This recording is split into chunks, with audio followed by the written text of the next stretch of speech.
A xícara escorregou das minhas mãos como se tivesse vontade própria. Num instante, eu estava estendendo a mão para pegá-la na prateleira da cozinha. No seguinte, eu a observava se estilhaçar contra o piso frio em câmera lenta, os pedaços se espalhando como meus pensamentos vinham fazendo há semanas. Mãe, você está ficando desajeitada, Daniel disse atrás de mim, sem se mover da cadeira na mesa do café da manhã. A voz dele carregava aquele tom que eu andava ouvindo com mais frequência ultimamente. Não de preocupação, mas de uma irritação leve, como se eu fosse um eletrodoméstico que não estava mais funcionando direito. Eu me ajoelhei para pegar os cacos, meus joelhos de 67 anos protestando contra o chão gelado. Essa era a terceira xícara que eu quebrava neste mês. Minhas mãos não eram mais as mesmas. Mas não era só isso. Algo estava estranho desde a queda na escada, 3 semanas atrás. Não meu equilíbrio, que havia se recuperado bem. Era algo mais profundo, algo que eu não conseguia nomear. Deixa aí, eu pego a vassoura, Daniel finalmente disse, embora não se levantasse. Ele estava deslizando o dedo no celular enquanto comia o café da manhã que eu havia preparado, o mesmo que eu fazia há 42 anos. Ovos mexidos com queijo, pão de forma cortado na diagonal, suco de laranja no copo azul que ele preferia desde os 7 anos. Está tudo bem, querido. Eu cuido disso. Juntei os pedaços maiores com cuidado, lembrando-me de como essa xícara era a favorita da minha mãe. Ela tomou seu café da manhã nela todos os dias por 20 anos antes de passá-la para mim. Agora eram apenas fragmentos na minha palma, irreparavelmente quebrados. Enquanto embrulhava os cacos em um papel toalha, notei Daniel me observando com uma expressão que não consegui decifrar. Por um instante, algo passou rapidamente pelo seu rosto. Era culpa? Preocupação? Mas então o celular vibrou e sua atenção se foi novamente. Eu chego tarde hoje, ele disse sem olhar para cima.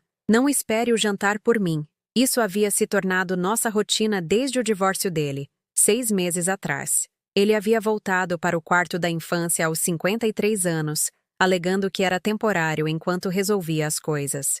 Mas o temporário se estendeu por meio ano, e de alguma forma eu havia me tornado invisível na minha própria casa, uma cuidadora cuja presença era esperada, mas nunca verdadeiramente reconhecida. Joguei os fragmentos da xícara fora e comecei a varrer os pedaços menores, o som suave do arrastar da vassoura preenchendo o silêncio entre nós. Pela janela da cozinha, eu podia ver Dona Lúcia, a vizinha, cuidando do seu jardim, com o marido segurando o regador enquanto ela indicava onde cada flor deveria ser plantada. Eles se moviam juntos com o ritmo fácil de um casal que ainda se via, que ainda se escolhia todas as manhãs. Daniel, eu disse baixinho, sem me virar da minha tarefa. Você se lembra de quando me ajudava na cozinha? Você subia naquele banquinho e mexia a massa da panqueca. Ele fez um som que poderia ter sido um reconhecimento.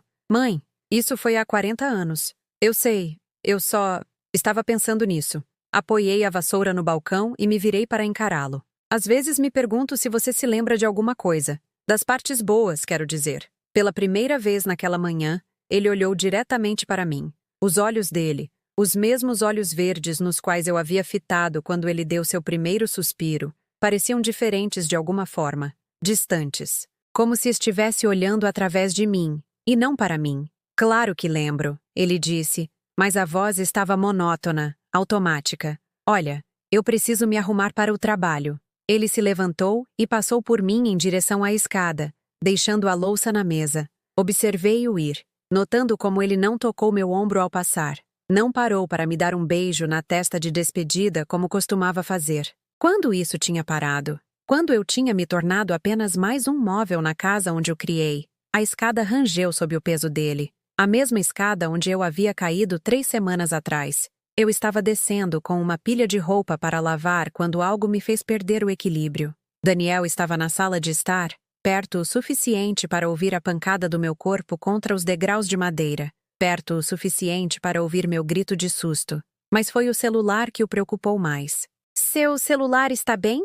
Ele perguntou, apressando-se até onde eu estava deitada no pé da escada, meu quadril latejando e meu orgulho ferido. Não, você se machucou? Ou, devo chamar um médico? A primeira preocupação dele foi se meu celular, que havia deslizado pelo chão de madeira, estava danificado. Eu ri disso na hora. Arranjei desculpas para ele. Ele estava estressado com o divórcio. Ele não estava pensando direito. As pessoas diziam coisas que não queriam dizer quando estavam preocupadas. Mas, deitada ali no chão, observando-o examinar meu celular com mais cuidado do que ele havia me olhado em meses, algo frio se instalou no meu peito. Um reconhecimento que eu não estava pronta para encarar. Agora, de pé na minha cozinha com louça quebrada aos meus pés e o gosto da solidão afiado na minha língua, me peguei pensando naquela queda novamente, sobre o som estranho que ouvi pouco antes de perder o equilíbrio. Um som que parecia quase como... Não. Afastei o pensamento. Algumas suspeitas eram terríveis demais para serem consideradas, impossíveis demais de acreditar sobre o seu próprio filho. A casa ficou silenciosa depois que Daniel saiu para o trabalho. Terminei de limpar a cozinha, arrumei minha cama, reguei as plantas no parapeito da janela. As mesmas plantas que eu vinha cuidando há 15 anos, a mesma rotina que antes parecia proposital, mas que agora parecia apenas marcar o tempo. Na sala de estar, fotos de família enfeitavam a lareira como testemunhas silenciosas de tempos mais felizes. Daniel na formatura do ensino médio, radiante de orgulho. Daniel no dia do seu casamento, abraçado a Sabrina, ambos brilhando de esperança. Daniel segurando a pequena Manu pela primeira vez, seu rosto suave de admiração. Quando ele tinha parado de olhar para mim da maneira que olhava para a filha dele. Quando eu tinha me tornado a obrigação em vez da alegria. Peguei uma das fotos. Manhã de Natal, 5 anos atrás, antes que o divórcio mudasse tudo. Estamos todos reunidos em torno da árvore. Daniel, Sabrina, Manu e eu. Manu está segurando um desenho que ela fez. E todos estamos rindo de algo que ela disse. Na foto, a mão de Daniel repousa no meu ombro, protetora e amorosa. Fiquei olhando para aquela mão por um longo tempo, lembrando-me de como era ser tocada com afeto pelo meu próprio filho. O telefonema veio durante meu chá da tarde, da maneira que as chamadas importantes sempre pareciam vir, inoportunas e perfeitamente cronometradas para atrapalhar os pequenos rituais que mantinham meus dias ancorados. Vó Esther, a voz de Manu borbulhou pelo alto-falante, brilhante e quente como o sol depois de semanas de chuva. Aos 8 anos, ela ainda me ligava a cada poucos dias, um hábito que Sabrina tinha incentivado antes que o divórcio tornasse tudo complicado. Olá, meu amor, eu disse, recostando-me na cadeira com o primeiro sorriso genuíno que senti a semana toda. Como foi a escola hoje? Aprendemos sobre árvores genealógicas. Eu desenhei você bem do meu lado porque você é minha pessoa favorita depois da mamãe e do papai. As palavras eram como um bálsamo para feridas que eu não tinha percebido que ainda estavam sangrando. Você pode vir à minha apresentação de dança no próximo sábado? Eu vou ser uma borboleta. Claro que eu vou estar lá. Eu não perderia isso por nada. O papai disse que talvez você estivesse muito cansada para vir. Ele disse que idosos se cansam fácil. As palavras me atingiram como um golpe físico. Idosos se cansam fácil. Apertei o telefone com mais força, forçando minha voz a permanecer firme. O papai disse isso? Sim, mas você não está muito cansada, né? Você vai mesmo? Eu prometo, Manu. Nem que a vaca tussa eu perderia. Depois que desligamos, fiquei sentada, olhando para o telefone nas minhas mãos. Idosos se cansam fácil. Quando Daniel tinha começado a falar de mim, como se eu já estivesse com um pé na cova. Quando eu tinha me tornado idosos, em vez de apenas mãe. Naquela noite, Daniel chegou em casa mais tarde do que o normal, cheirando levemente a tempero e bebida de restaurante. Eu tinha mantido o jantar dele aquecido no forno, carne assada com batatas, o favorito da infância, mas ele mal olhou para ele. Você não precisa cozinhar para mim todas as noites, ele disse, afrouxando a gravata. Eu sou perfeitamente capaz de me alimentar. Eu sei que é. Eu só pensei. Eu comi algo com o pessoal do trabalho. Ele abriu a geladeira e pegou uma cerveja, sem oferecer qualquer explicação sobre onde tinha estado ou quem era esse pessoal. 6 meses atrás, ele teria me falado sobre o dia dele sem que eu perguntasse. Agora eu tinha que montar a vida dele a partir de fragmentos e telefonemas que ouvia por acaso. Manu ligou hoje, eu disse com cautela, sobre a apresentação dela. Algo mudou na expressão dele. Uma tensão ao redor dos olhos que eu havia aprendido a reconhecer como seu mecanismo de defesa. Sim, Ela mencionou isso. Ela parece achar que eu talvez esteja muito cansada para comparecer. Ele bebeu um longo gole de sua cerveja sem encontrar meus olhos. Bem, é uma longa viagem até a casa da Sabrina. E vai estar lotado, muito barulho. Eu só pensei que você talvez preferisse faltar. Desde quando você decide o que eu talvez prefira? A pergunta pairou entre nós como a fumaça de uma vela apagada. O maxilar de Daniel se apertou da mesma forma que quando ele era adolescente e era repreendido por quebrar o toque de recolher.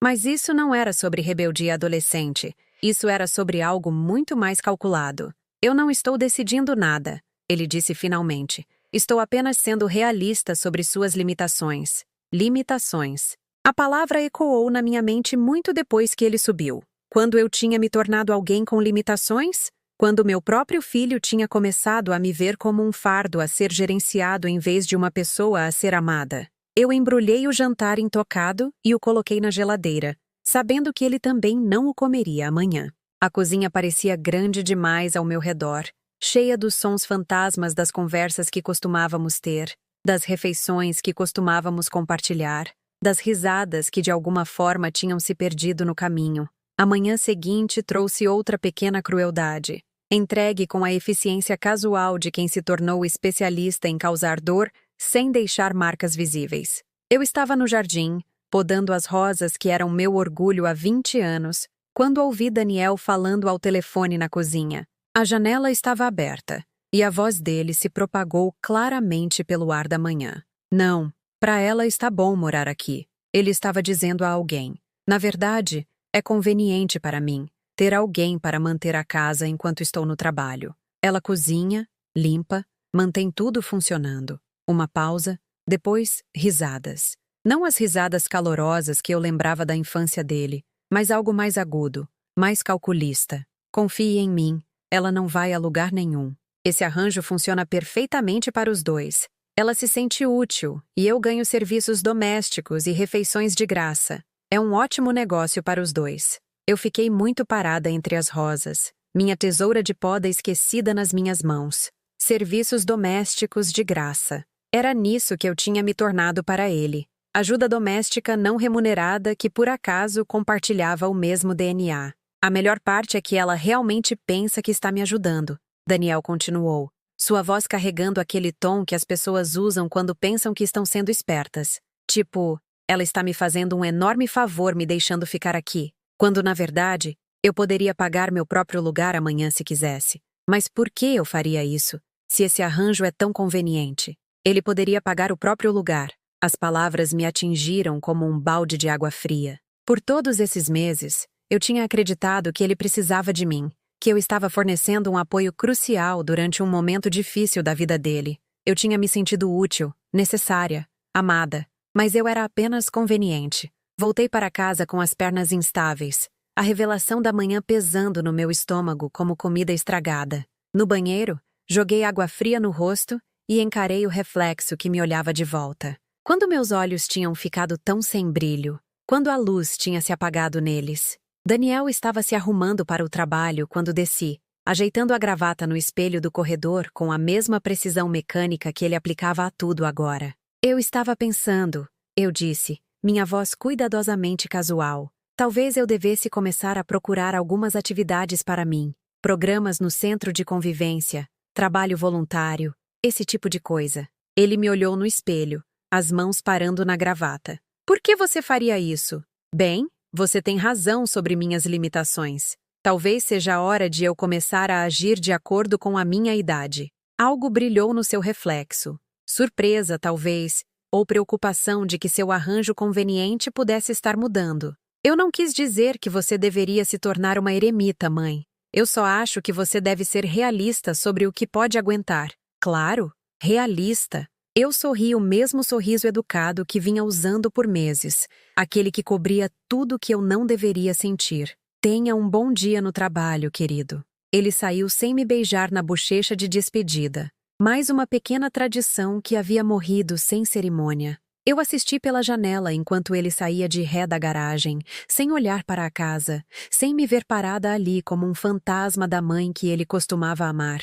Naquela tarde, fiz algo que não fazia há anos. Fui visitar minha vizinha, Helena, que morava 3 casas adiante e tentava fazer amizade comigo desde que o marido dela faleceu, 2 anos atrás. Esther! Ela exclamou quando abriu a porta, o rosto se iluminando com prazer genuíno. Que surpresa adorável! Entre. Eu estava justamente preparando um chá. A casa de Helena parecia diferente da minha. Vivida, amada, cheia da bagunça confortável de alguém que ainda acreditava que sua vida importava. Fotos de netos cobriam todas as superfícies, e o ar cheirava a canela e flores frescas. Espero que você não se importe de eu aparecer sem avisar, eu disse, de repente me sentindo boba por ter vindo. Importar? Querida, eu estava esperando que você viesse há meses. Sente-se, fique à vontade. Enquanto Helena se agitava pela cozinha, tagarelando sobre seu jardim, seu clube do livro e o casamento iminente da neta, senti algo dentro de mim começar a descongelar. Era assim que uma conversa parecia quando a outra pessoa realmente te via, realmente queria ouvir o que você tinha a dizer. Como Daniel está se adaptando? Helena perguntou enquanto colocava um prato de biscoitos caseiros na mesa. Deve ser bom tê-lo em casa de novo. A pergunta deveria ter sido simples de responder. Em vez disso, me peguei olhando para a minha xícara de chá, observando o vapor subir e desaparecer. Tem sido um ajuste, eu disse finalmente. Helena estudou meu rosto com os olhos perspicazes de quem viveu o suficiente para reconhecer a dor quando havia. Ajustes podem ser difíceis, especialmente quando as expectativas não correspondem à realidade. Olhei para cima, surpresa com a perspicácia dela. Você já se sentiu invisível na sua própria vida, Helena? Ah, querida. Ela estendeu a mão sobre a mesa e cobriu a minha com a dela. Toda mulher na minha idade se sentiu assim em algum momento. A questão é, o que você vai fazer a respeito?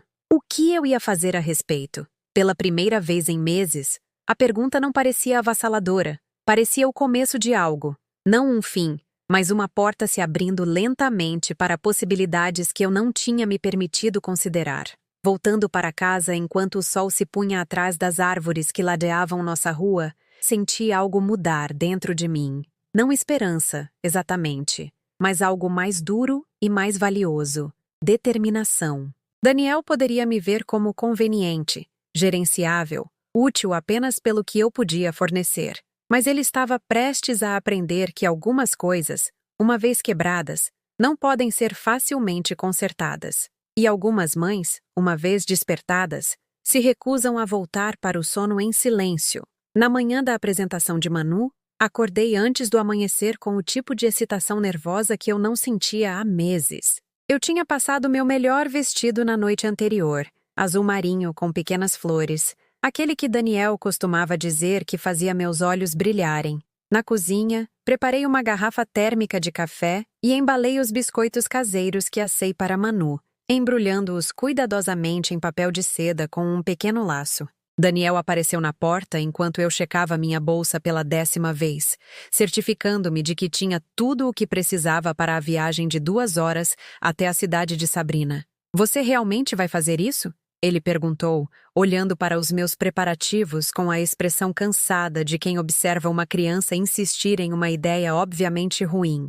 Claro que vou, eu prometi a Manu. Ele serviu café para si mesmo, demorando-se com o açúcar e o creme enquanto eu esperava por algum sinal de apoio, talvez até de aprovação. Em vez disso, ele suspirou como se eu estivesse criando um enorme inconveniente. Tudo bem, mas se você ficar cansada, se suas costas começarem a doer, não me ligue para vir te buscar. Eu tenho planos hoje. Eu não sonharia com isso. Algo no meu tom o fez olhar para mim mais atentamente. Por um momento, pensei que ele poderia perguntar o que eu queria dizer, que poderia mostrar algum interesse nos meus pensamentos ou sentimentos. Em vez disso, ele encolheu os ombros e se afastou. A viagem até a apresentação de Manu deveria ter sido tranquila. Eu sempre amei dirigir sozinha, observando o campo mudar de loteamentos suburbanos para fazendas e pequenas cidades com suas orgulhosas avenidas principais e igrejas antigas. Mas hoje, as palavras de Daniel ecoavam na minha mente a cada quilômetro. Não me ligue, eu tenho planos. Quando eu tinha me tornado alguém que ele precisava avisar para não incomodar? Quando minhas necessidades tinham se tornado um fardo tão grande que ele se sentia compelido a recusar ajuda preventivamente? O auditório da escola fervilhava com a energia animada de famílias orgulhosas se reunindo para assistir seus filhos se apresentarem. Encontrei um assento na terceira fila, perto o suficiente para ver Manu claramente, mas não tão perto a ponto de incomodar outras famílias. Ao meu redor, avós conversavam com seus filhos adultos, compartilhando fotos em celulares e coordenando planos de jantar após o show. Este lugar está ocupado? Uma mulher da minha idade gesticulou para a cadeira vazia ao meu lado. Ela tinha olhos gentis e cabelos prateados presos em um coque elegante. Por favor, sente-se, eu disse, grata pela companhia. Eu sou Margarida. Minha neta Luísa está no grupo das borboletas também. Eu sou Esther. Minha neta Manu. Eu comecei. Então hesitei. O que Manu era para mim exatamente? Filha de Daniel, sim. Mas qual era meu papel na vida dela agora que a família tinha se fragmentado? Qual é a Manu? Margarida perguntou, inclinando-se para a frente enquanto as crianças começavam a entrar no palco em seus figurinos coloridos. A com o sorriso brilhante na primeira fila, eu disse, meu coração inchando quando a avistei. Manu acenou com entusiasmo quando me viu, o rosto se iluminando com pura alegria. A apresentação foi mágica. Borboletas de 8 anos esvoaçavam pelo palco com mais entusiasmo do que técnica, e a plateia adorou. Manu estava radiante, seus movimentos confiantes e graciosos. Quando ela me olhou durante seu momento solo, ela sorriu tão abertamente que pensei que meu coração pudesse explodir. Depois, esperei Manu sair do camarim do lado de fora do auditório. Outras famílias se agrupavam em grupos felizes, fazendo planos para comemorar em restaurantes ou sorveterias. Eu estava sozinha, segurando minha bolsa e a lata de biscoitos, procurando pelo rosto familiar da minha neta. Vó Esther! Manu se lançou nos meus braços com a força de um pequeno furacão. Você me viu? Você viu minha dança da borboleta? Você estava absolutamente perfeita, meu amor. A borboleta mais linda naquele palco. Entreguei-lhe os biscoitos. E os olhos dela se arregalaram de prazer. Mãe, olha o que a avó Esther me trouxe. Sabrina se aproximou com o sorriso cauteloso que vinha usando ao meu redor desde o divórcio. Educado, mas distante, como se eu fosse parente de Daniel em vez de alguém que fazia parte da vida de Manu, desde antes de ela nascer. Olá, Esther. Obrigada por ter vindo. Manu ficou muito animada quando te viu na plateia. Eu prometi que estaria aqui. Eu me ajoelhei na altura de Manu, alisando seu cabelo ainda brilhante. E promessas para netas são o tipo mais importante. Manu me abraçou novamente, e por um momento, tudo pareceu certo no mundo. Era assim que o amor deveria ser, incondicional, generoso, alegre. A avó Esther pode ir jantar com a gente? Manu perguntou, virando-se para a mãe com olhos esperançosos. A pausa que se seguiu foi longa o suficiente para ser desconfortável. Sabrina olhou ao redor da multidão que se dispersava, claramente procurando uma desculpa. Bem, querida, nós vamos só pegar algo rápido, nada de especial. E tenho certeza de que sua avó tem uma longa viagem para casa. Não me importo com a viagem, eu disse rapidamente, odiando o quão desesperada eu parecia. Se Manu me quiser lá, eu adoraria me juntar a vocês. Outra pausa. O desconforto de Sabrina era palpável agora. O sorriso dela ficando mais forçado a cada segundo. A questão é, ela disse finalmente, nós vamos encontrar alguns amigos de Manu e as famílias deles. Pode ser estranho, sabe? Com o divórcio e tudo mais. As palavras me atingiram como um tapa.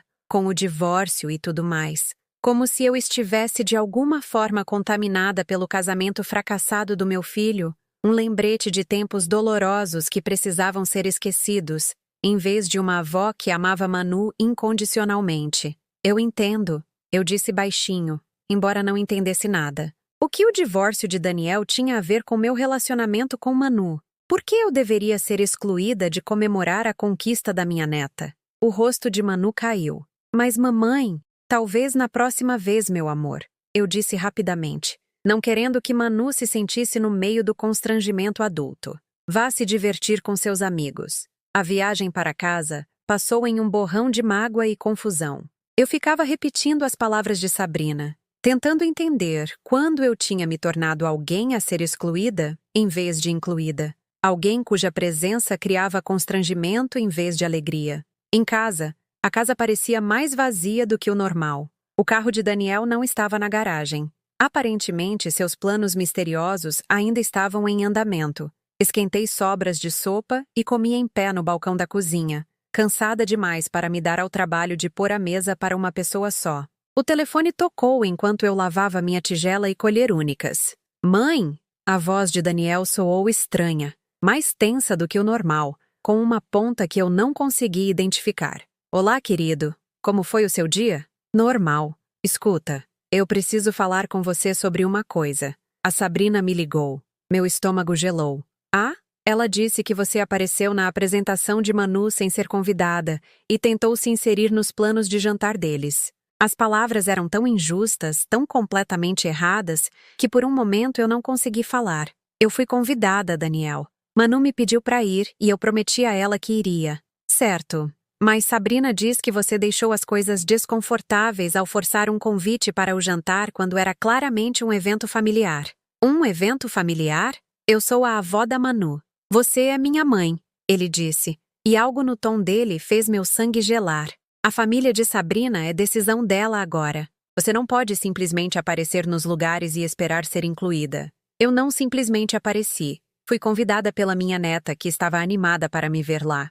Olha, mãe, eu sei que você tem boas intenções, mas precisa entender os limites. Manu não é sua filha. Você não tem direitos automáticos sobre o tempo e a atenção dela. Direitos. Como se amar Manu fosse algum tipo de privilégio que pudesse ser revogado, em vez de um laço que vinha crescendo desde o dia em que ela nasceu. Como se os anos que passei cuidando dela, lendo histórias, ensinando-a a fazer biscoitos, não contassem para nada agora que os pais estavam divorciados. Eu entendi, eu disse baixinho. Eu não estou querendo ser duro, Daniel continuou, a voz suavizando um pouco. Eu só acho que seria melhor para todos se você desse um pouco de espaço a eles. Deixe Sabrina gerenciar o calendário social de Manu sem interferência.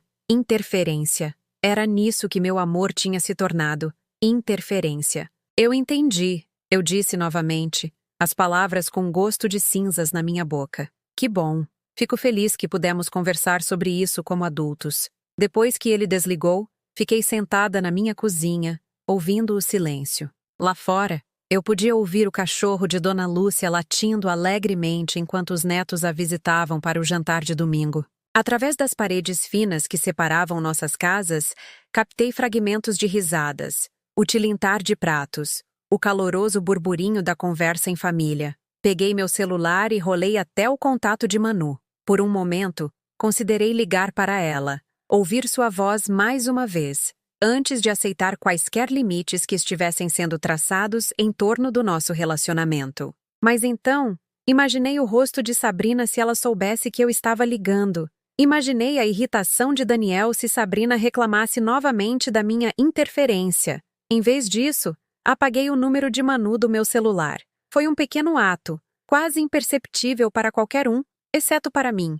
Mas sentada ali na minha cozinha vazia, apagar o contato da minha neta pareceu o reconhecimento final do que eu vinha tentando negar por meses. Eu não estava perdendo minha família. Eu já a tinha perdido. A pergunta agora era o que eu planejava fazer a respeito. Os dias após a apresentação de Manu se misturaram como aquarelas na chuva. Eu me vi movendo-me pela casa como uma visitante na minha própria vida, fazendo movimentos que antes pareciam propositais, mas que agora pareciam vazios, mecânicos.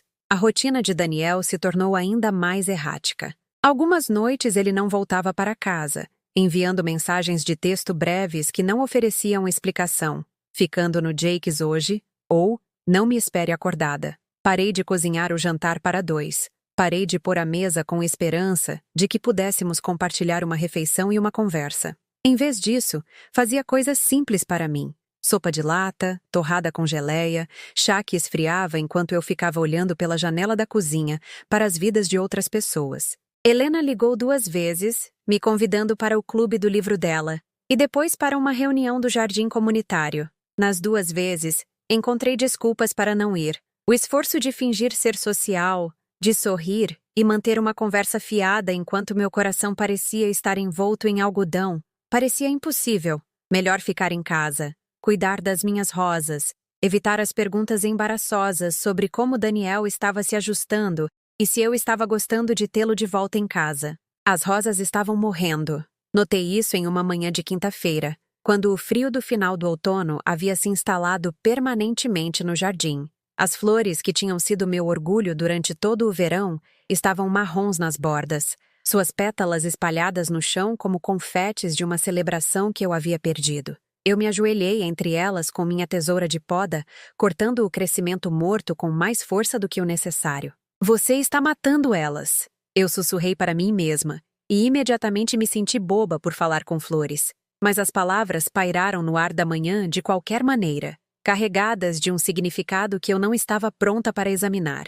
Lá dentro, a casa ecoava em silêncio. Eu tinha parado de tocar música durante o dia, parado de ligar a televisão para ter um ruído de fundo. O silêncio tinha se tornado meu companheiro, tão familiar e constante quanto minha própria respiração. Na sala de estar, o pó se acumulava em superfícies que eu antes mantinha impecáveis. Qual era o sentido de limpar quando ninguém visitava, quando Daniel mal notava se a casa estava arrumada ou caindo aos pedaços? Eu me peguei passando mais tempo no meu quarto, não dormindo, mas sentada na cadeira perto da janela que dava para o quintal da frente. De lá, eu podia observar o ritmo do bairro, crianças caminhando para a escola pela manhã, o carro dos correios fazendo suas rondas, vizinhos conversando sobre o muro sobre planos de fim de semana e projetos de reforma. Dona Akemi, da rua de trás, estava com uma neta nova visitando. Eu as observei pela minha janela enquanto a menininha, talvez de 4 anos, ajudava a regar as flores no jardim da frente delas.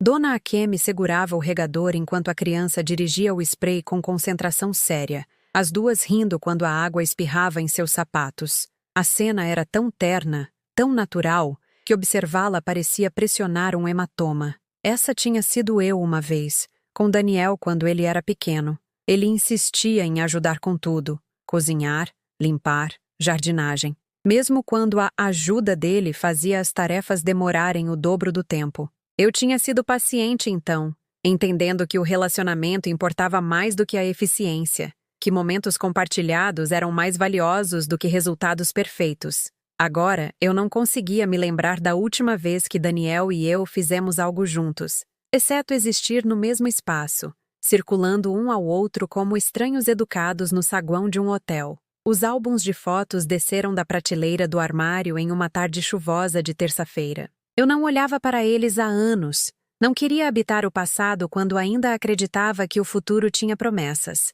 Mas sentada no chão do meu quarto, com décadas de memórias espalhadas ao meu redor, me peguei procurando por pistas. Quando exatamente tudo tinha começado a mudar.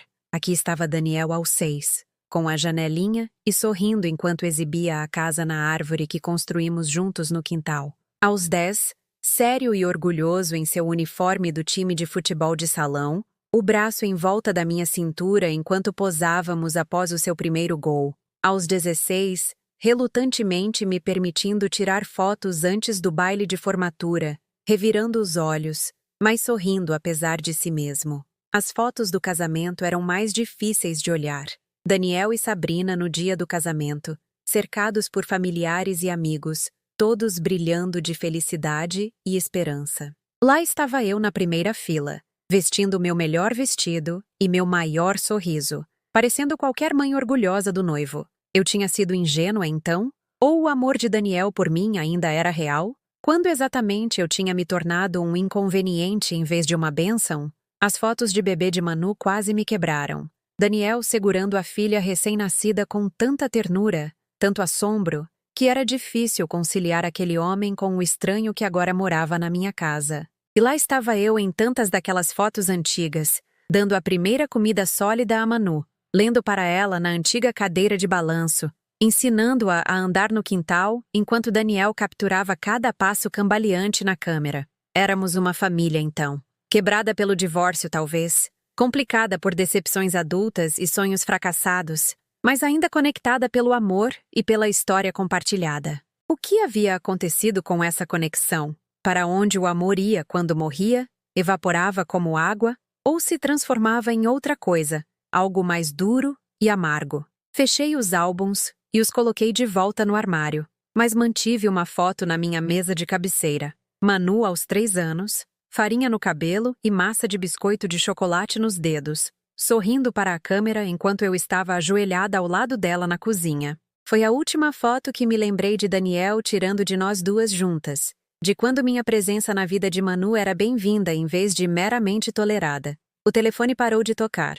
Helena aparentemente tinha entendido a mensagem de que eu não estava interessada em convites sociais. O empregador de Daniel ligou 2 vezes para ele, mas ele nunca estava em casa para receber os recados, então parei de me oferecer para retransmiti-los. Manu não ligou de jeito nenhum, se porque Sabrina finalmente havia intervindo, ou porque minha distância tinha ferido os sentimentos dela, eu não sabia. O silêncio em torno dessa questão era doloroso demais para sondar. As noites eram as mais longas. Eu tinha o hábito de jantar cada vez mais cedo, às vezes logo às 4:30, só para ter algo para estruturar as horas intermináveis antes de dormir.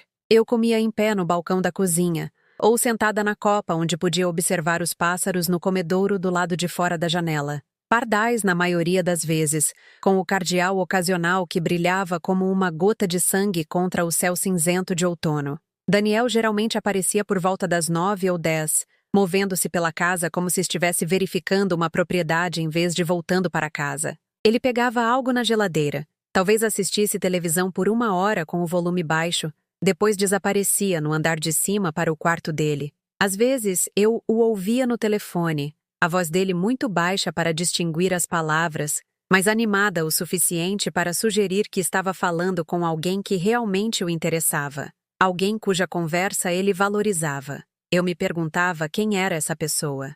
Uma mulher, talvez. Alguém mais jovem e menos complicada do que a ex-esposa. Alguém que o via como excitante em vez de decepcionante. Ou talvez fossem apenas amigos, pessoas da idade dele que compartilhavam seus interesses e ambições, que não carregavam o fardo de tê-lo conhecido quando ele era jovem e vulnerável e precisava do conforto da mãe. O pensamento não doeu tanto quanto deveria. Essa era a parte mais estranha dessa lenta retirada da minha própria vida. O quão pouco qualquer coisa parecia importar mais. A dor exigia energia. E eu estava tão cansada o tempo todo, cansada nos meus ossos, cansada de maneiras que o sono não conseguia tocar.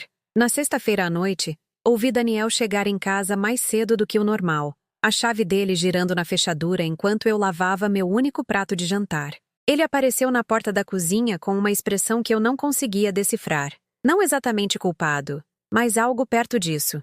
Mãe, precisamos conversar. Sequei minhas mãos cuidadosamente, demorando-me em cada dedo. Sobre o quê? Estou pensando em fazer algumas mudanças. Na minha situação de moradia. O alívio me inundou tão de repente que tive que segurar o balcão para me apoiar. Ele estava indo embora. Finalmente, misericordiosamente, esse arranjo estranho estava chegando ao fim. Eu poderia ter minha casa de volta, minha solidão, minha dignidade. Entendo, eu disse, orgulhosa de quão firme minha voz soava. A questão é, eu andei olhando apartamentos, e o mercado está bem apertado agora. Lugares bons são caros, e com o acordo de divórcio e tudo mais, ele estava preparando o terreno para algo. Eu podia sentir isso na maneira como ele evitava meus olhos, na construção cuidadosa de suas palavras. Eu estava pensando que talvez devêssemos considerar colocar este lugar à venda. É uma casa grande para apenas uma pessoa, e o valor nos daria um novo começo. Nos daria. Como se essa decisão nos afetasse igualmente. Como se eu tivesse sido consultada em vez de simplesmente informada. Para onde eu iria? Perguntei baixinho. Existem alguns bons condomínios para a melhor idade por aqui. Lugares com atividades e programas sociais, onde você teria pessoas da sua idade para conversar. Você poderia ser mais feliz em um lugar assim. Condomínios para a melhor idade. Lugares onde pais idosos inconvenientes poderiam ser guardados com segurança, visitados em feriados e ocasiões especiais, gerenciados por equipes profissionais que eram pagas para cuidar. Entendo, eu disse novamente. Faz sentido, mãe. Esta casa é demais para você manter de qualquer maneira. E o dinheiro te estabeleceria confortavelmente para o resto da sua vida. O resto da minha vida. Quanto tempo ele imaginava que seria isso? Quão rapidamente ele estava esperando resolver esse problema que eu havia me tornado? Quando? A palavra saiu como um mero sussurro. Bem, nada é definitivo ainda. Eu só queria te apresentar a ideia primeiro, ver como você se sentia a respeito, ver como eu me sentia a respeito, como se meus sentimentos tivessem importado em alguma de suas decisões, como se essa conversa fosse algo mais do que uma cortesia, antes que ele avançasse com planos que já tinha feito. Mas eu me surpreendi acenando calmamente, quase serenamente. Isso parece muito prático. Daniel pareceu aliviado, talvez até um pouco surpreso com minha cooperação. Sério? Você acha que é uma boa ideia? Ah, sim, eu disse, virando-me de volta para a pia para que ele não pudesse ver meu rosto. Eu acho que é hora de nós dois termos exatamente o que merecemos. Ele disse algo mais, então. Algo sobre corretores de imóveis e tempo de mercado. Mas eu não estava realmente ouvindo. Em vez disso, eu estava pensando na pequena caixa de madeira escondida no fundo do meu armário, atrás dos casacos de inverno e das decorações de Natal esquecidas. Mas eles não sabiam o que eu havia guardado o tempo todo. Naquela noite, depois que Daniel subiu com seu laptop e seus planos para o meu deslocamento, fiquei sentada na escuridão da minha sala de estar por um longo tempo. O poste de luz lá fora projetava sombras pálidas através das cortinas, e eu podia ouvir o zumbido distante do tráfego noturno levando pessoas para destinos que eu nunca saberia. Pela primeira vez em meses, eu não estava triste. A emoção na qual eu estava me afogando, aquela mistura sufocante de mágoa e confusão e esperança desesperada, simplesmente havia evaporado, deixando para trás algo mais limpo e mais nítido. Eu me senti alerta de uma maneira que não experimentava desde antes da queda na escada, como se tivesse estado caminhando no nevoeiro e de repente tivesse pisado em ar puro. A caixa de madeira esperava no meu armário como uma amiga paciente. Eu a tinha escondido lá 25 anos atrás, após o funeral da minha mãe, prometendo a mim mesma que nunca precisaria do que estava dentro. Mas promessas feitas na dor às vezes se mostram ingênuas, e as pessoas mudam de maneiras que nunca imaginamos quando somos jovens e confiantes.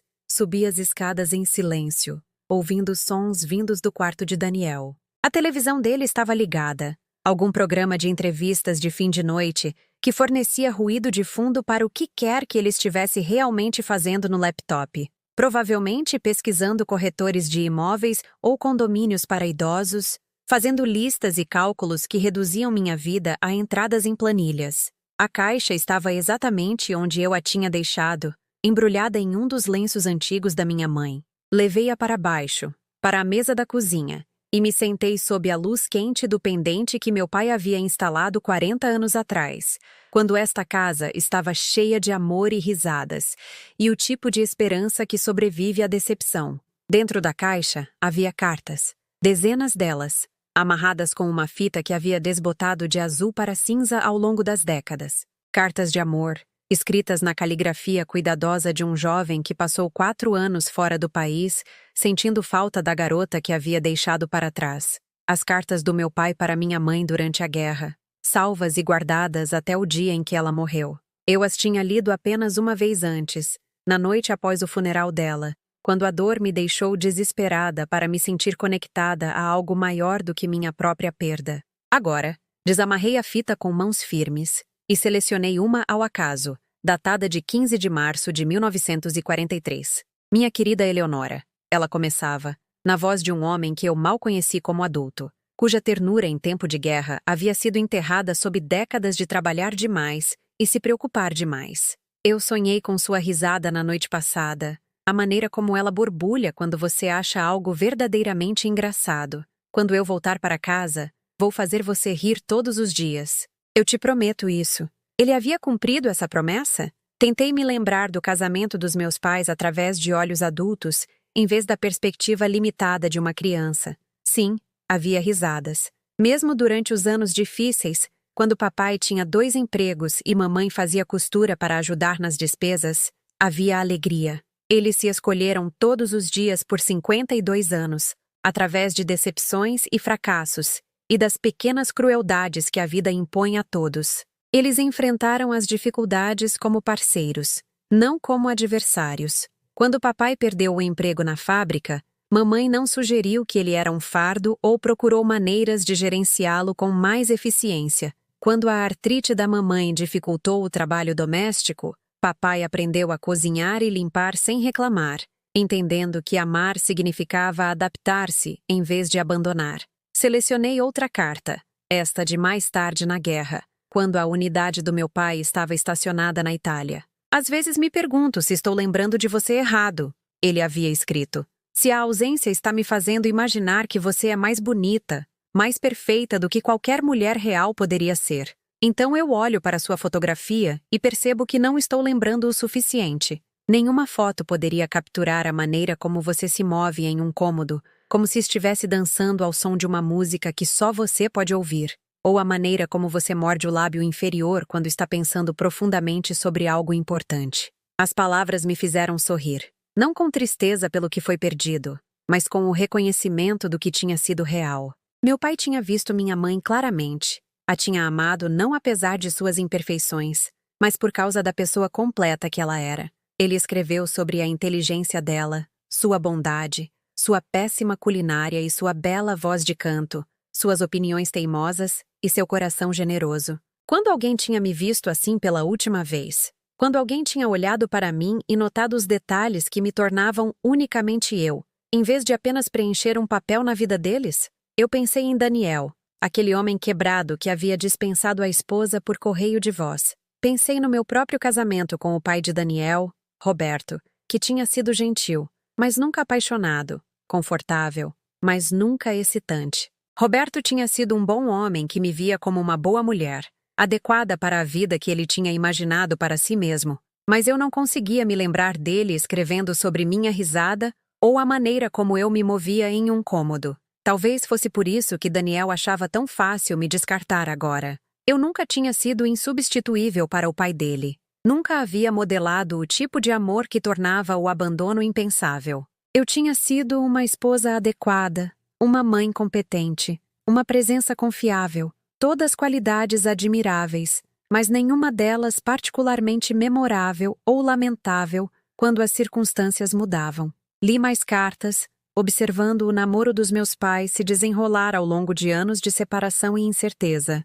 Meu pai escreveu sobre sentir falta do cheiro do perfume da minha mãe, sobre sonhar em dançar com ela ao som do rádio no pequeno apartamento deles, sobre o futuro que eles construiriam juntos quando a guerra terminasse. Minha mãe, em suas poucas respostas sobreviventes, havia escrito sobre aprender a consertar o carro e gerenciar as finanças domésticas, sobre ficar mais forte e mais independente enquanto nunca esquecia que era amada. Os dois mudaram durante aqueles anos separados. Tornaram-se pessoas diferentes do que eram quando eram jovens e inexperientes. Mas eles cresceram na mesma direção, um em direção ao outro, em vez de se afastarem, porque escolheram nutrir o amor em vez de abandoná-lo quando ele exigia esforço. Quando terminei de ler, a manhã estava rompendo do lado de fora da janela da cozinha. O despertador de Daniel tocaria em breve, e ele apareceria na cozinha esperando café da manhã e café, dando por certo que eu continuaria a servir suas necessidades,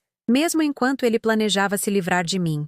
Mas algo fundamental havia mudado durante aquelas horas tranquilas com as cartas dos meus pais. Eu podia sentir isso na minha postura, na firmeza da minha respiração, na maneira como meu reflexo me olhava da janela escura, alerta e proposital em vez de derrotado. Eu não era minha mãe, e Daniel não era meu pai. Esta não era uma história de amor que havia sido temporariamente interrompida por circunstâncias externas. Esta era a lenta dissolução de um relacionamento que nunca foi tão forte quanto eu me convenci de que era. O resultado natural de anos de receber em vez de dar, de conveniência disfarçada de afeto. Daniel apareceu na porta às 7h15, o cabelo ainda bagunçado pelo sono, esperando encontrar seu café da manhã e sua mãe realizando sua rotina matinal habitual. Em vez disso, ele me encontrou sentada à mesa da cozinha com as roupas de ontem, cercada por cartas antigas, bebendo café em uma xícara que eu havia feito só para mim. "O que é tudo isso?" ele perguntou, gesticulando para os papéis espalhados. "História de família", eu disse calmamente. "Cartas que seu avô escreveu para sua avó durante a guerra." Ele pegou uma das páginas, examinando-a com o interesse educado que ele poderia mostrar a uma exposição de museu. "Nossa, eu não sabia que o vovô era tão..." Ele fez uma pausa, procurando a palavra. "Romântico? Devotado? Capaz de ver sua avó como uma pessoa completa em vez de uma provedora de serviços conveniente?" Daniel pousou a carta com cuidado, sua expressão mudando de confusão sonolenta para cautela. Mãe, o que há de errado? Você parece diferente esta manhã. Diferente. Sim, eu suponho que estava diferente. A mulher que estava se desculpando por sua existência, que era grata por migalhas de atenção e desesperada para evitar conflitos, havia desaparecido em algum momento durante a noite. Em seu lugar, sentava-se alguém mais velha e mais sábia, alguém que finalmente parou de fingir que o amor poderia sobreviver sem respeito, que família significava algo quando era construída sobre exploração em vez de cuidado genuíno. Eu tenho pensado sobre sua sugestão, eu disse, sobre vender a casa. O alívio inundou o rosto dele. Sério? Fico feliz que você esteja sendo razoável sobre isso. Razoável. Outra palavra que sugeria que eu tinha sido irracional antes, que meu apego à minha casa e à minha vida tinha sido de alguma forma excessivo ou ilógico. Eu acho que você está certo. Eu continuei. É hora de nós dois termos exatamente o que merecemos. Daniel acenou com a cabeça entusiasticamente, já gastando mentalmente sua herança. Vou ligar para um corretor de imóveis hoje. Com o mercado do jeito que está, provavelmente poderíamos vendê-la dentro de alguns meses. Na verdade, eu disse, levantando-me e juntando as cartas em uma pilha organizada. Eu decidi cuidar dos arranjos eu mesma. Algo no meu tom o fez olhar para mim com mais atenção. O que você quer dizer? Eu sorri para ele então, o primeiro sorriso genuíno que eu havia dirigido a ele em meses. Pareceu estranho no meu rosto, como um músculo que eu tinha esquecido como usar corretamente. Quero dizer que eu cuidarei de tudo, querido. Você não precisa se preocupar com isso de jeito nenhum. Eu passei por ele em direção à escada, deixando-o parado na cozinha com a boca levemente aberta, provavelmente se perguntando por que sua mãe dócil e gerenciável estava de repente falando em um tom que ele não reconhecia. Não era mais dor, era clareza. A corretora de imóveis que Daniel recomendou era uma mulher elegante chamada Miriam, que chegou na tarde de terça-feira com uma pasta de couro e o tipo de otimismo agressivo que sugeria que ela trabalhava por comissão. Ela varreu minha casa como um general inspecionando um campo de batalha, fazendo anotações em seu tablet e murmurando sobre homestaging e posicionamento de mercado. A estrutura é boa, ela anunciou, de pé na minha sala de estar e gesticulando amplamente para paredes que guardavam 40 anos de memórias. Mas precisaremos despersonalizar completamente. Todas essas fotos de família têm que sair, e este mobiliário é muito datado. Queremos que os compradores imaginem suas próprias vidas aqui, não sintam que estão andando em um museu de outra pessoa.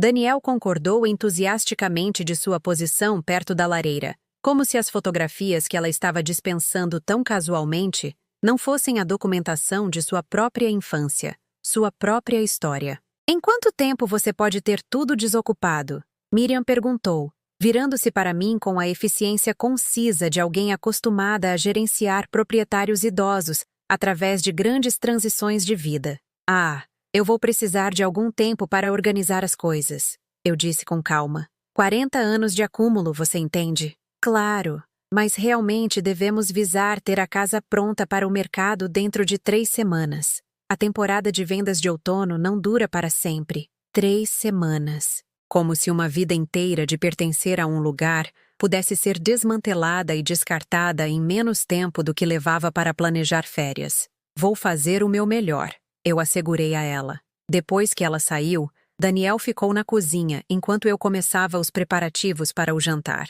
Ele parecia energizado pelas atividades da tarde, mais animado do que eu o via em meses. Miriam entende do assunto, ele disse, abrindo uma cerveja e se instalando em sua cadeira habitual. Ela vendeu a casa dos vizinhos por 30 mil acima do preço pedido. Esta casa deve ir ainda melhor, com o paisagismo maduro e a cozinha atualizada. Eu assenti enquanto descascava batatas, deixando-o continuar seus cálculos sobre metragem quadrada e vendas comparáveis. Ele já estava gastando o dinheiro em sua mente, planejando um futuro que não incluía compartilhar espaço com sua mãe inconveniente. Você pensou em onde gostaria de morar? Ele perguntou, e eu podia ouvir a casualidade cuidadosa em sua voz. Esta era a maneira dele de verificar se eu tinha investigado os condomínios para idosos que ele havia sugerido, se eu estava avançando com os planos que ele havia feito para minha vida. Eu tenho algumas ideias, eu disse, sem dar detalhes. O lugar que eu visitei ontem tem uma lista de espera, mas a mulher disse que se fizermos um depósito, você provavelmente poderia entrar até o Natal. É muito bom.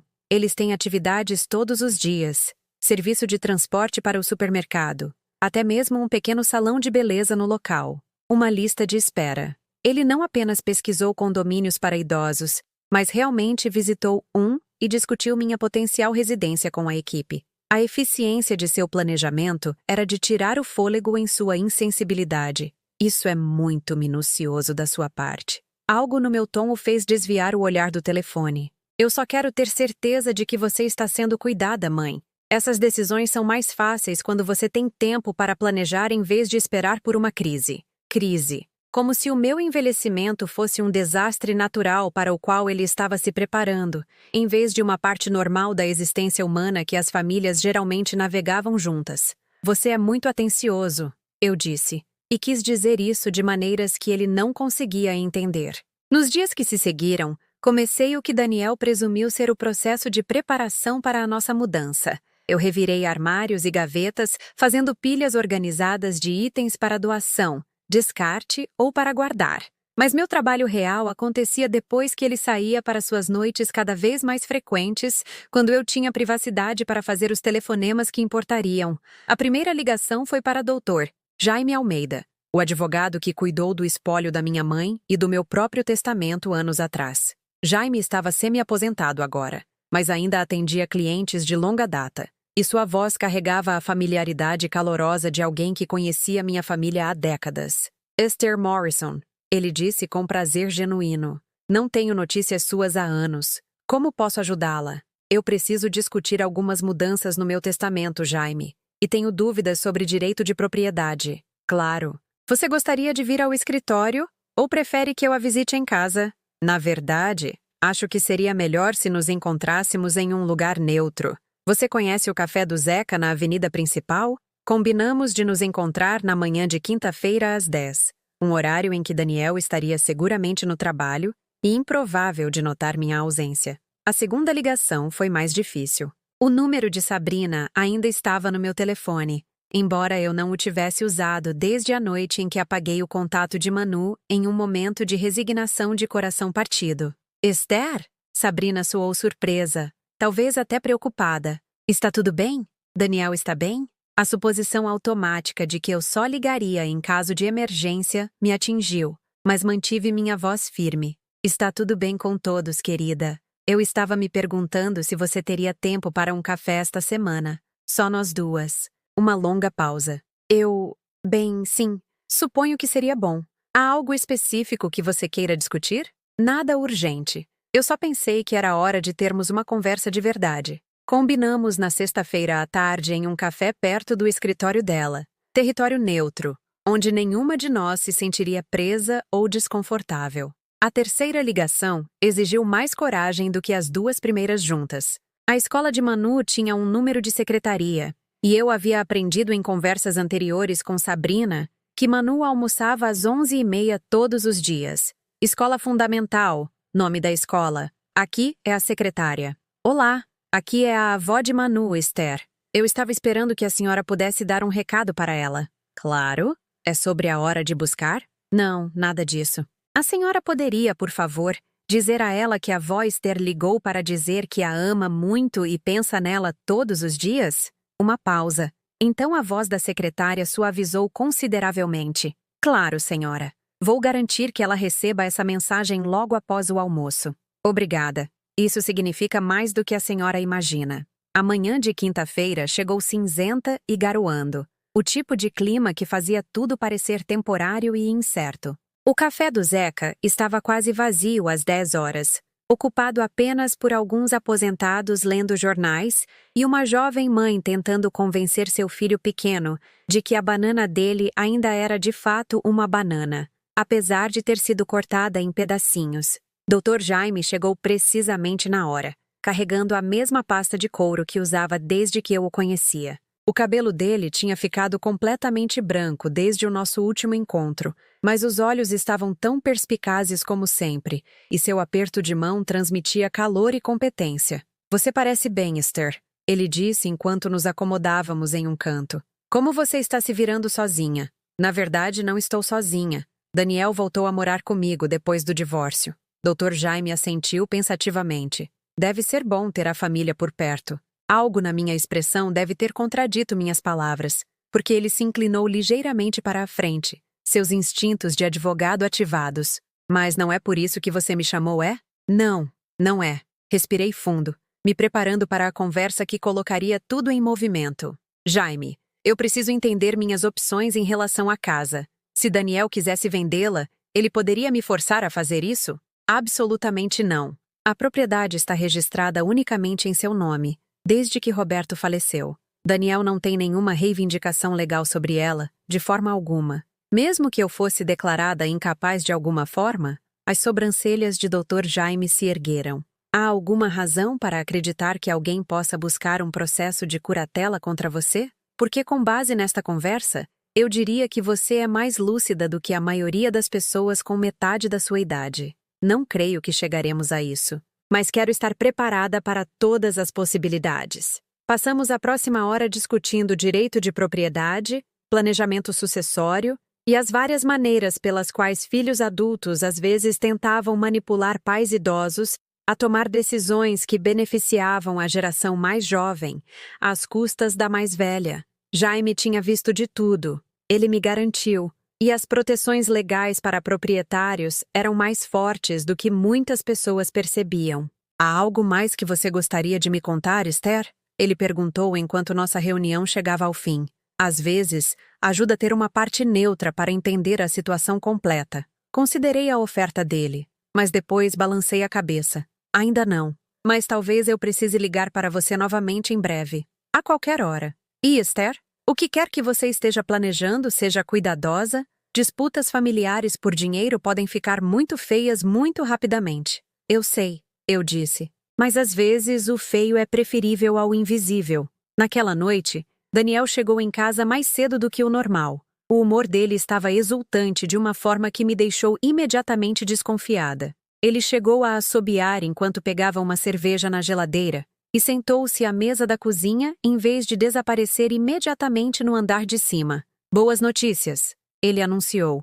A Miriam ligou hoje. Ela acha que podemos listar a casa por ainda mais do que ela estimou originalmente. O mercado está uma loucura agora. Que maravilha!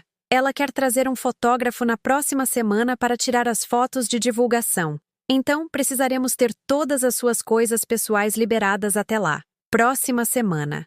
O cronograma estava acelerando, o entusiasmo dele se tornando mais óbvio. Isso parece bem rápido, eu disse com cautela. Aproveitar o embalo, certo? Não adianta arrastar isso por mais tempo do que o necessário. Necessário para quem? Eu me perguntei, mas não perguntei em voz alta. Claro, eu concordei. Embora eu deva mencionar, eu tenho pensado sobre nossa conversa a respeito dos condomínios para a melhor idade. A atenção dele se aguçou.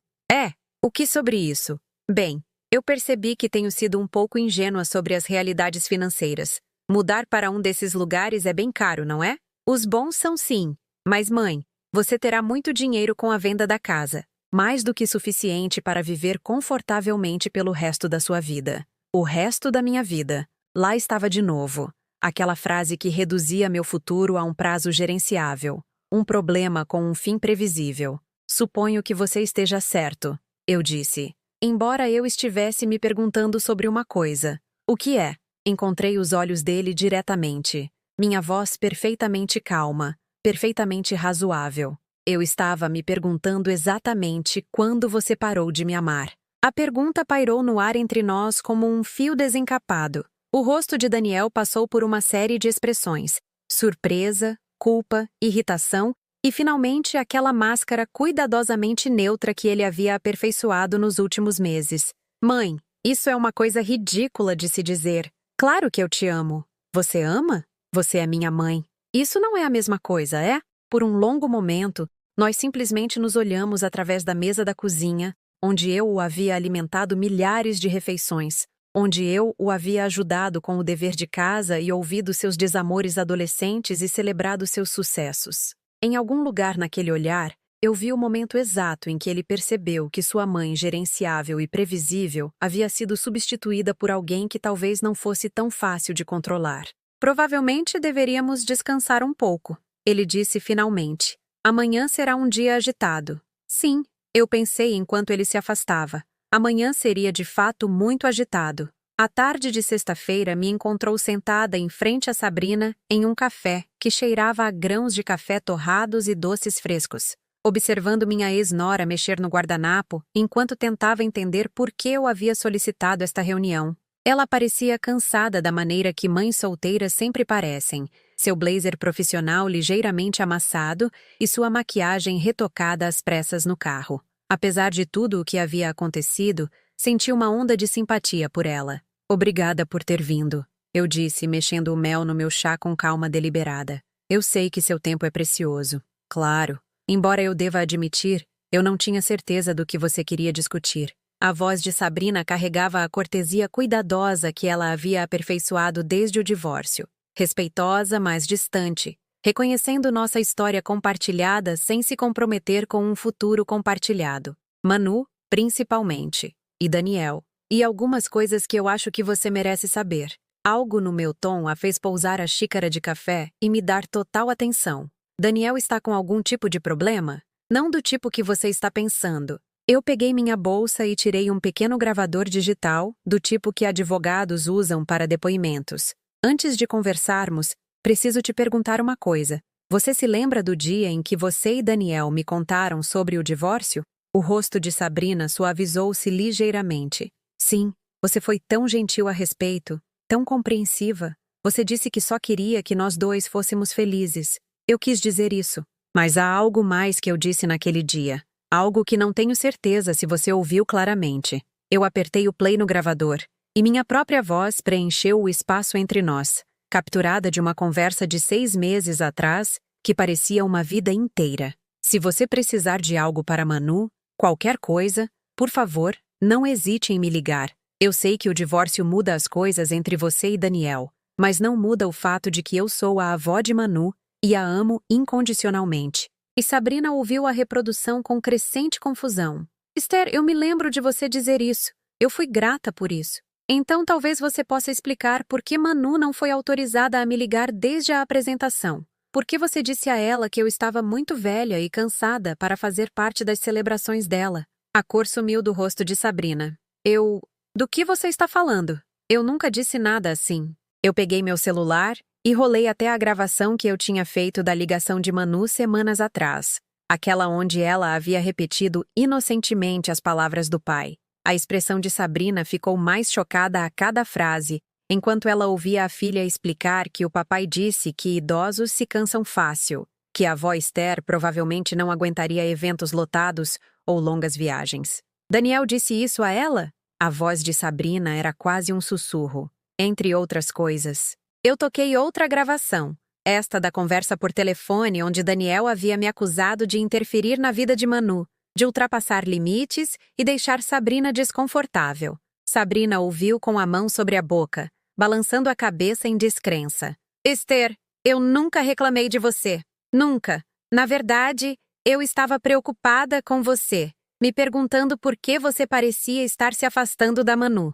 Daniel disse que você estava tendo dificuldade em se ajustar ao divórcio, que você precisava de espaço para processar tudo. As peças se encaixaram com clareza devastadora. Daniel estava nos colocando uma contra a outra, dizendo a cada uma de nós que a outra queria distância, orquestrando nossa separação enquanto se posicionava como o filho protetor e pai carinhoso que gerenciava 2 mulheres difíceis. Jamais, eu disse baixinho, e toquei a gravação que eu tinha capturado na manhã no jardim, a voz de Daniel flutuando pela janela da cozinha, enquanto ele me descrevia como serviços domésticos de graça convenientes, como alguém que realmente acreditava que estava o ajudando quando na verdade ele estava me usando.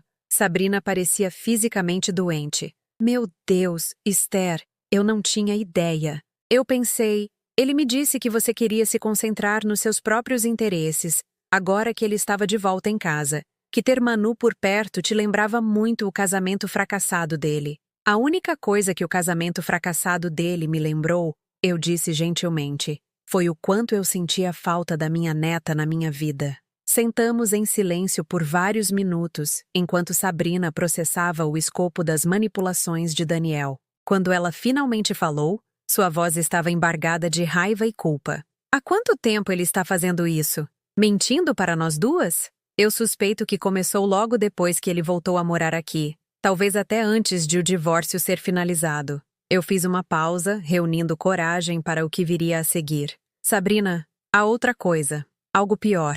Eu puxei o vídeo no meu celular, aquele que eu tinha descoberto por acidente depois da minha queda na escada. Aquele que havia sido gravado automaticamente quando meu celular atingiu o chão, capturando não apenas minha queda, mas o som que a precedeu e a risada que se seguiu. Isso foi gravado há 3 semanas, eu disse, entregando-lhe o celular. Eu caí da escada e Daniel correu para me ajudar.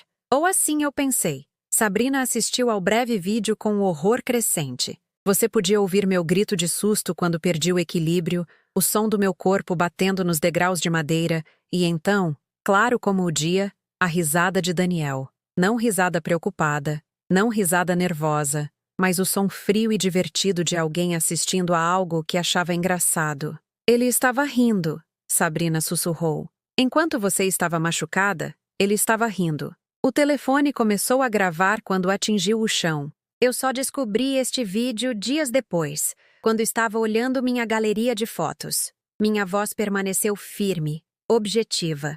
No começo, eu disse a mim mesma que estava interpretando mal o que estava ouvindo, que não poderia ser o que parecia. Mas era. Sim, era.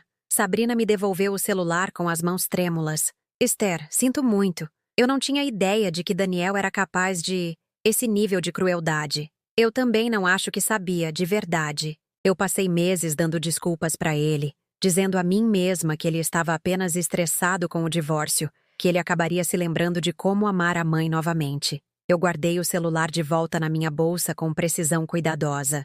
Mas algumas coisas não podem ser explicadas, podem? O que você vai fazer?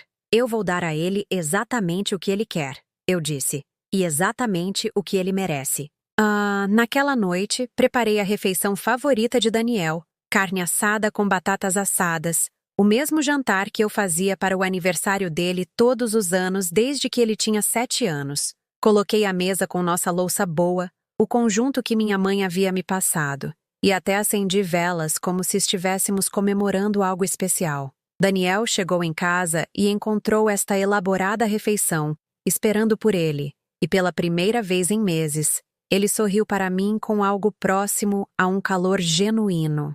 Uau, mãe, isso é incrível. Qual é a ocasião? Eu queria te agradecer, eu disse, servindo-lhe uma porção generosa enquanto ele se acomodava na cadeira. Por tudo o que você fez por mim nestes últimos meses. Ele parecia satisfeito, mas ligeiramente confuso. Você não precisa me agradecer.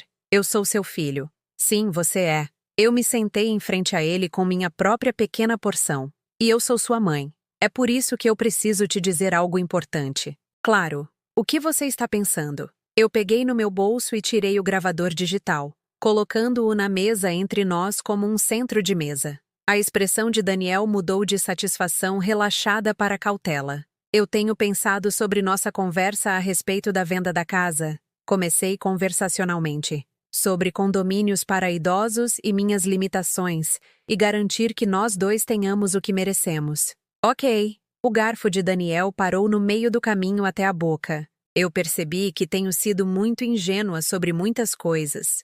Sobre confiança, sobre relacionamentos familiares, sobre a diferença entre ser amada e ser conveniente. Eu apertei o play no gravador e a voz dele preencheu a sala de jantar. Aquela conversa insensível do jardim, onde ele havia me descrito como ajuda doméstica não remunerada que realmente pensava que estava o ajudando. Daniel ficou muito imóvel, o rosto dele circulando por surpresa, constrangimento e, finalmente, um tipo de cálculo frio que eu nunca tinha visto antes, mas suspeitava que sempre esteve lá, escondido sob a máscara de filho cumpridor. Mãe, você não entende o contexto? Ah, mas eu entendo. Eu parei aquela gravação e comecei outra.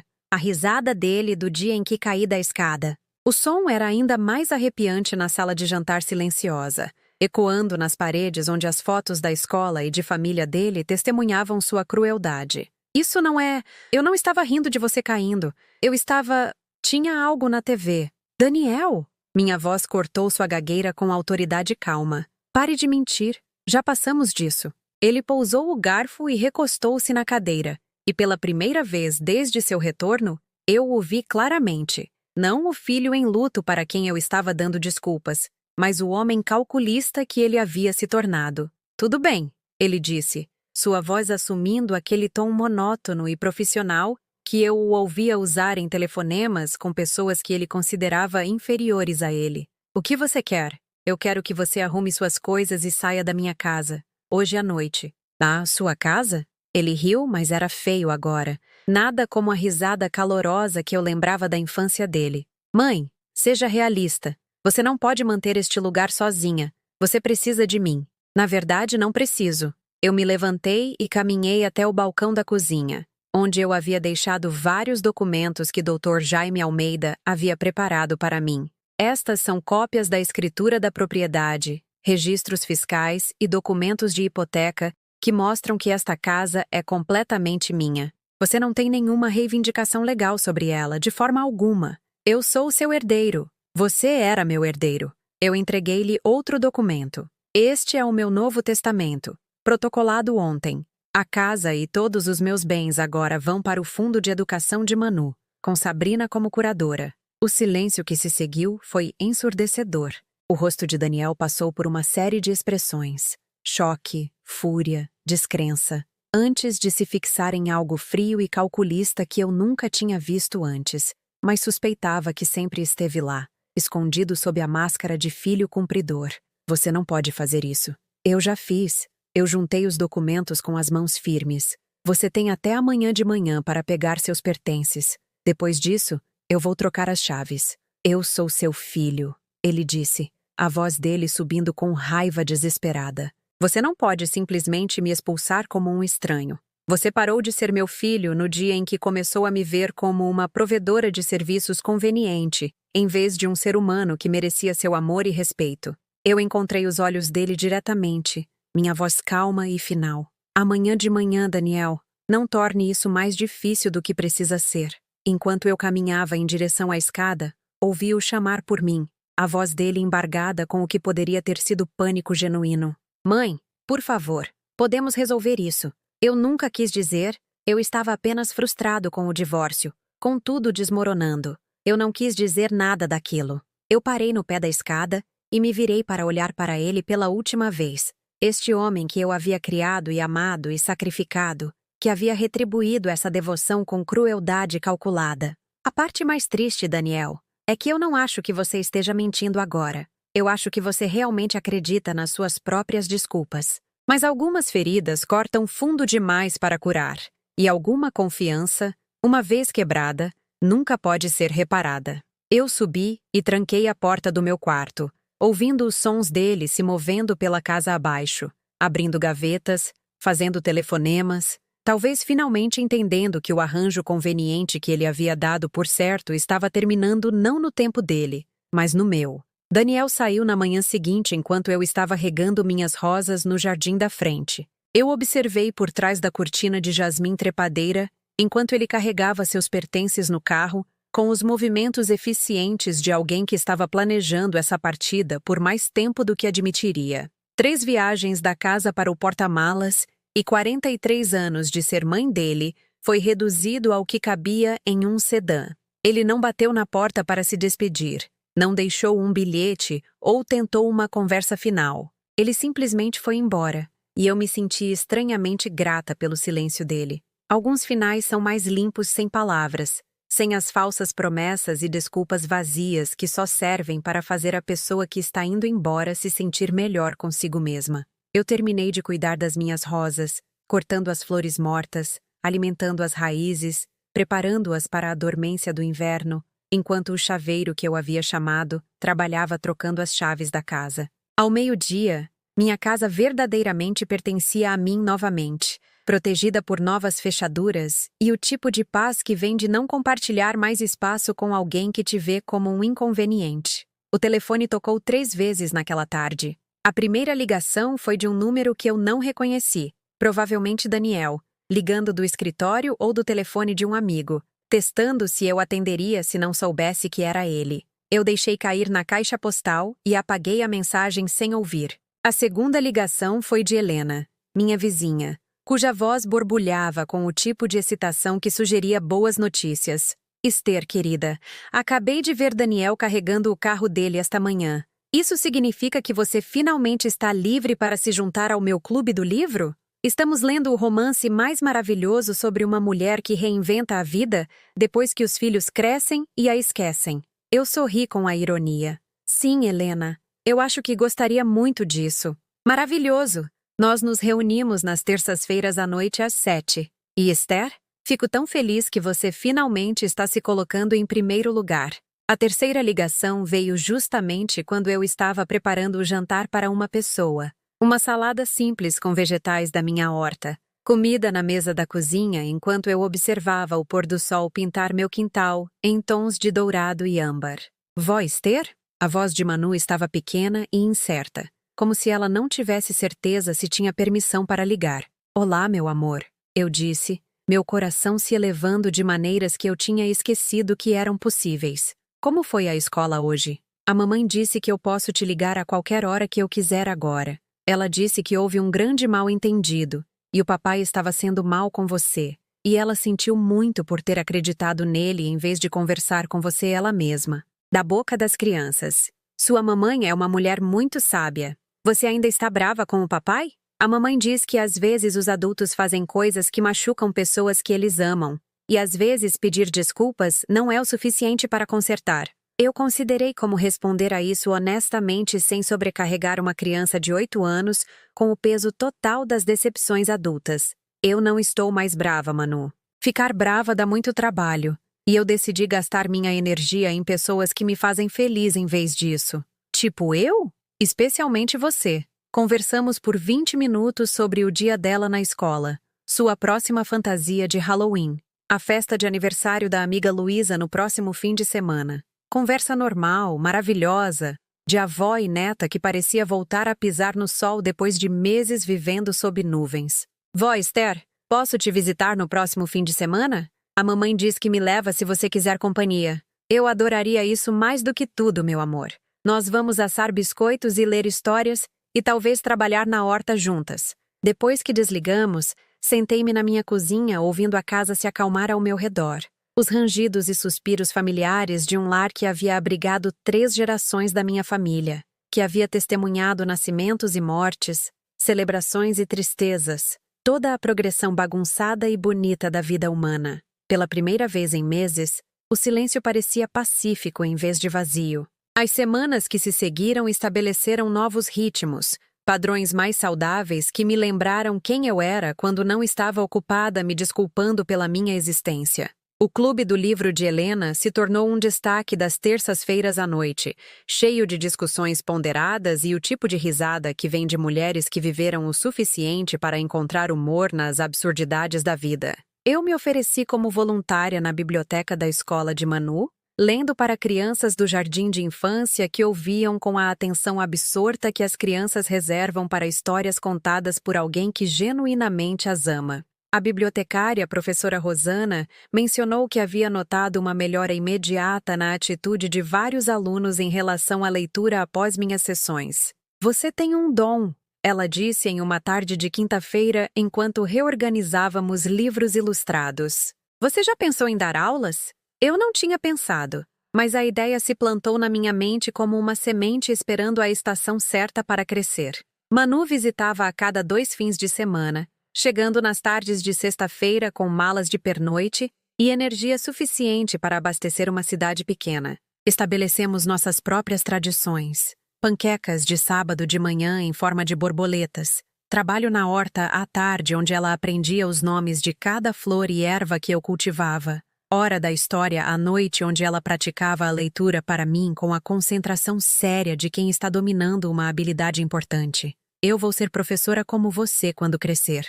Ela anunciou em uma manhã de domingo enquanto regávamos os tomates juntas. Eu não sou professora, meu amor. Sim, você é. Você me ensina sobre plantas e culinária, E como ser corajosa quando as coisas ficam assustadoras. Isso é o que as professoras fazem. Sabrina provou ser uma amiga surpreendentemente boa, uma vez que as manipulações de Daniel não estavam mais envenenando nossas interações. Nós nos encontrávamos para tomar café a cada poucas semanas, compartilhando a companhia confortável de duas mulheres que haviam aprendido lições difíceis sobre confiar na versão errada da realidade de outra pessoa.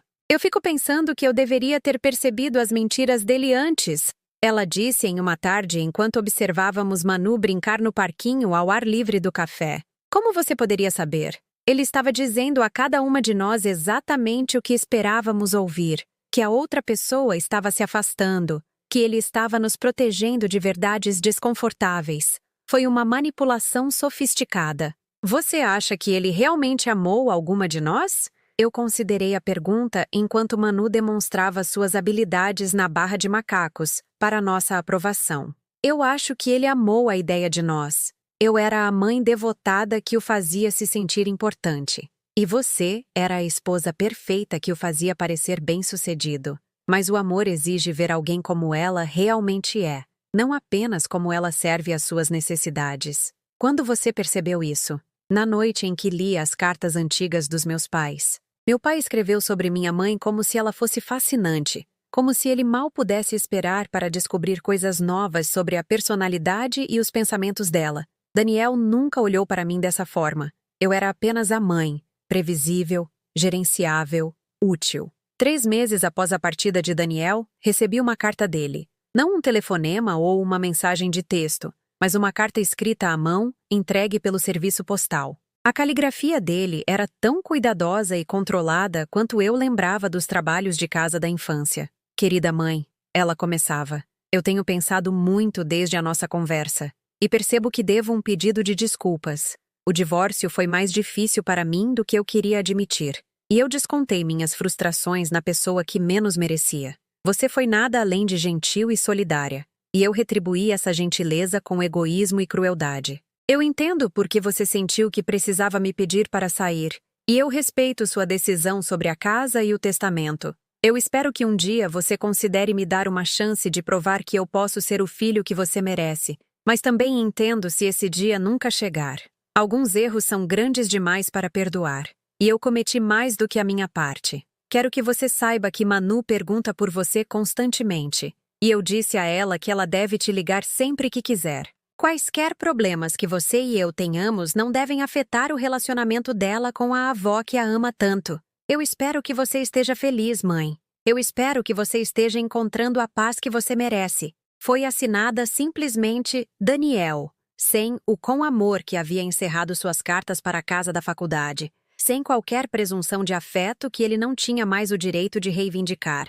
Eu li a carta 2 vezes. Depois a arquivei na caixa com a correspondência dos meus pais. Não porque eu estava pronta para perdoar, mas porque fazia parte da história agora, parte do registro do que havia acontecido, e como todos nós tínhamos seguido em frente a partir disso. Perdão, eu havia aprendido. Não era algo que você devia às pessoas que te machucaram. Era algo que você escolhia para si mesma. Quando e se estivesse pronta para deixar de lado a raiva que estava ocupando espaço no seu coração, que você preferiria usar para a alegria. Talvez um dia eu estivesse pronta. Talvez não. Mas a beleza de finalmente entender meu próprio valor era que eu não tinha mais que decidir com base no que outras pessoas precisavam de mim. 6 meses depois daquela manhã em que eu estava sentada na minha cozinha lendo as cartas do meu pai, me encontrei no meu jardim novamente, desta vez com Manu ajoelhada ao meu lado, enquanto plantávamos bulbos que floresceriam na próxima primavera.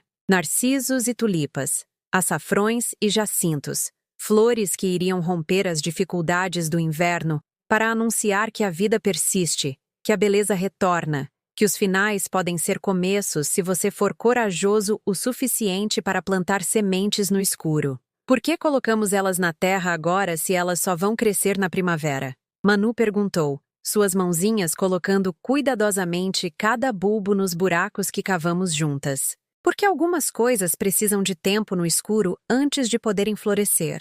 Eu expliquei. O frio e a espera as tornam mais fortes, tornam suas cores mais brilhantes quando elas finalmente alcançam a luz. Tipo você, Voster.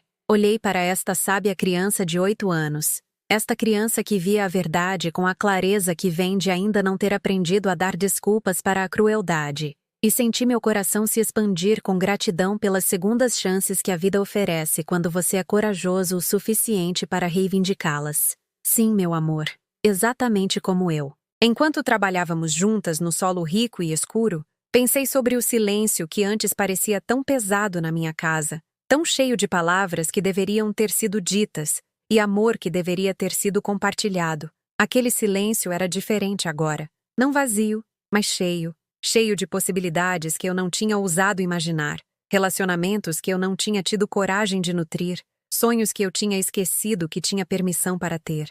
O sol estava se pondo atrás de nós enquanto terminávamos de plantar o último dos bulbos, pintando o céu em tons de rosa e dourado que me lembravam as rosas favoritas da minha mãe. Manu estava tagarelando sobre sua próxima peça da escola, sobre a fantasia de borboleta que estava fazendo com a ajuda da mãe, sobre se eu seria capaz de comparecer à apresentação. Claro que eu vou estar lá, eu garanti a ela. Nem que a vaca tussa eu perderia.